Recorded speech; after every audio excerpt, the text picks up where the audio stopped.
Hi friends, আমি কখনো blog বানাইনি। আজকে একটু কিছু দেখাবো আপনাকে। আমি নার্সারি আছে না, প্ল্যান্টস বিক্রি হয়, ফ্লাওয়ার্সগুলো হয়, ওখান দিয়ে আমি অনেকটাই ফ্লাওয়ার কিনেছি। এই উইন্টার সিজনে বুঝতে পারছেন খুব সুন্দর সুন্দর ফ্লাওয়ার হয়, তো আপনাদেরকে দেখাবো। আমি বসিয়েও দিয়েছি, আপনি একটু দেখুন আপনারা কেমন লাগে।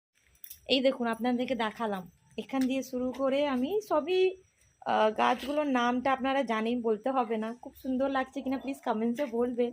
আমি খুব শখ করে কিনেছি, আপনাদেরকে দেখাবো বলো। বাবান তো সঙ্গে বসিয়েছিল, এখন ঘুমিয়ে আছে, এই জন্য দেখাতে ও সঙ্গে নেই, নাহলে খুব খুশি হতো এই ভিডিওতে।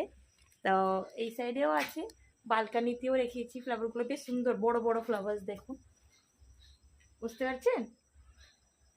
মানে আমি প্ল্যান্ট বসাতে আমার খুব ভাল লাগে, এটাই জানেন না, সবাই বসাতে ভাল লাগে। এটা জেড প্ল্যান্ট আর এটা মানি প্ল্যান্ট গাছ, বুঝতে পারছেন। এই ফ্লাওয়ার গাছ আছে আমার বাড়িতে, অনেক গাছ আছে।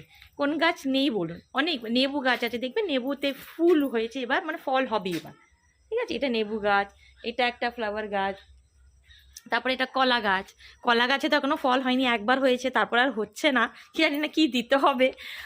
আম গাছ আছে, তারপরে আপনার আমাদের তুলসী গাছ তো ভর্তি, বলবে না, তুলসী গাছটা অনেকই ভর্তি। রোজ গাছ এবার কিনেছি, রোজ গাছও কিনেছি, এই দেখুন এটা হলো রোজ গাছ, বুঝেছেন, হোয়াইট কালার কিনেছি আমি। তারপরে এই কারিপাতা গাছ কিনেছি, পুদিনা গাছ কিনেছি। মানে ঘরের সামনে আমার এই গাছটা বসানো আছে, মানে আমি খুব আমি চাইছি এটা পুরোটা লম্বা উঠে গেট পর্যন্ত এসে যাক, জানি না আসবে কি না।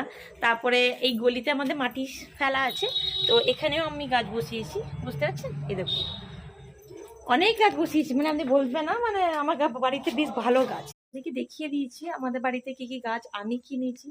তো খুব শখ, আপনারা কিছু কমেন্টস করে একটু বলতে চাইলেন তো বলতে পারেন, হ্যাঁ এই গাছ কিনুন, এই গাছ কিনলে খুব ভালো হয়। আমি জানি না, আমার পছন্দের গাছগুলো আমি কিনেছি, বসিয়েছি। এবার ফ্লাওয়ার হলে আপনাকে শিওর আমি ভিডিও করে দেখাবো, ঠিক আছে। Thank you friends, by.